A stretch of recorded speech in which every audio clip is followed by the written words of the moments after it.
This is the Fox 13 10 o'clock news. That was a big point for the defense because, as we know, after the first autopsy, Kaylee's death was ruled a homicide. So let's look a little bit deeper into the testimony. Felix Vega, prosecutor with the Hillsborough County State Attorney's Office, joins me now. And let's talk about Dr. Spitz and his testimony, specifically about the fact that there was no DNA on the duct tape. And he believes that means that the duct tape was placed on the skull after decomposition. That was a huge point that he made today because the state used so much of their time last week, beginning with Dr. G, to establish that the duct tape was in fact the murder weapon. Mixed in with the chloroform, that tape was placed around Kaylee's mouth and nose, and that's what suffocated her. And even though Dr. G could not say that that was the cause of death, they led everything lead back to the duct tape, and that they wanted the jury to make that leap that the duct tape was the cause of death in this case and not anything else. And Dr. Spitz came in today and kind of effectively put his own spin on it and really tamped down Dr. G's testimony in that regard.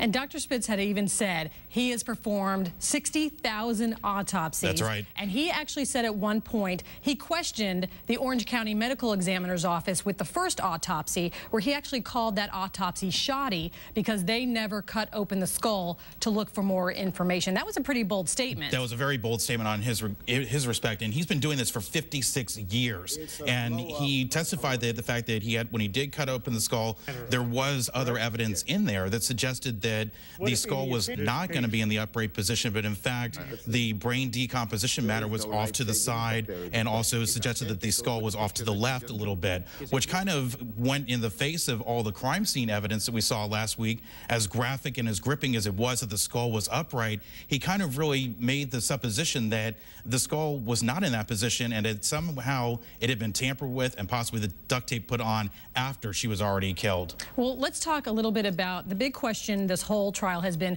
will Casey testify? Right. And Dr. Spitz had mentioned many times about the manner of death, and he said that he could not rule out accidental, which of course the defense has said accidental drowning. So by saying that by Dr. Spitz, does that mean the defense does not have to put Casey on the stand? Well, that really gave them their aha moment that they've been waiting for in this entire trial, and really gave them the hole that they were looking for, that they can start to widen and really build reasonable doubt without having Casey Anthony testify in this particular case.